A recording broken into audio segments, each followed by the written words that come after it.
We've just seen Obama's speech to the UN conference here. What's your analysis, Richard? I think from Obama's speech and I think from Lula's speech that we saw before, I think what you could see if you were watching it is you could see the real frustration that they had felt. That obviously two men that had been involved in meetings throughout the night, they both, well, certainly Lula, President Lula, and we know Obama arrived this morning, but the sense of the tiredness and their frustration, that came forward very clearly. I think their frustration with the process, the frustration with the amount that has been left to heads of state. I think also you definitely got a sense from both of them that it's not completely certain that we are going to get an agreement today.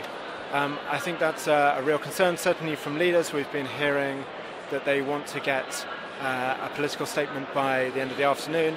That's certainly not certain at this sense. So it seems the reaction's been quite pessimistic from a lot of the NGOs, saying that there was nothing new on the table from Obama.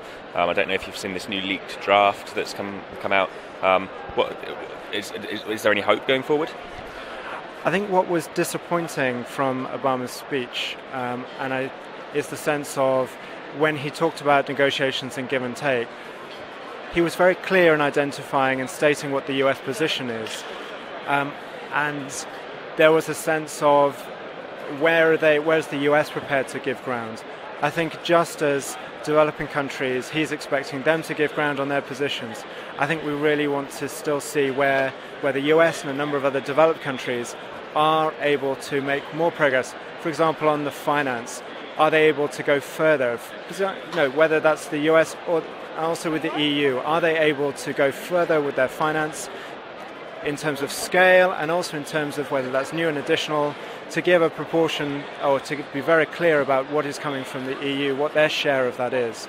I think that would also be helpful from other countries. So I think it's still very unclear. I think we know that meetings are ongoing, and we are hopeful.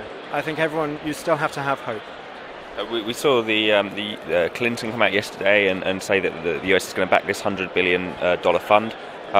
But isn't the fact that actually finance doesn't matter that much for a lot of these countries? If we're not going to hit 1.5 degrees, we're going to see island states disappearing. China certainly doesn't need money. What we really need is bigger emissions cuts, and Obama just isn't in a position to offer that because of his domestic position. No, and you'll have heard that, and everyone will have heard that how he very carefully worded how he said about emissions reductions. He is in a difficult place because we all know that the US, from previous experience, they will not go further than what has been agreed domestically at the moment, or they feel they cannot.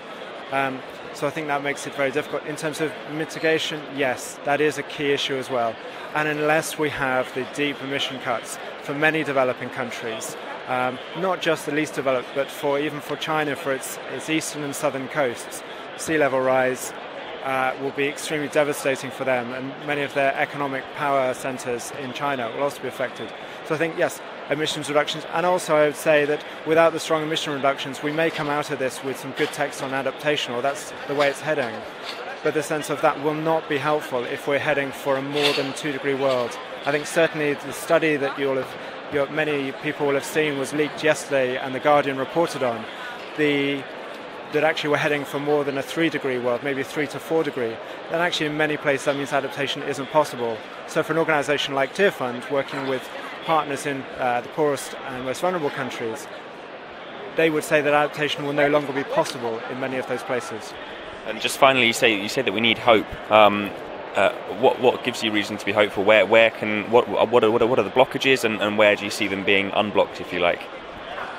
I think there are still many blockages. I think there is a sense of this is really where, particularly I think between the US and China, where the US have a finance offer on the table and China have come back and they have gone further on their emissions reductions. I think there's probably further that both still could go, but also how the EU could play a role in not being in the middle of that, but also just playing a role, regaining its leadership role. I think I was very struck by Lula talked about angels and wise men. I think we are still looking for some wise men and women to be involved in the discussions between heads of state this afternoon. And I think we mustn't just accept that there will be a failure. I think we have to have hope, but also work to get a successful agreement. Thanks very much for joining us.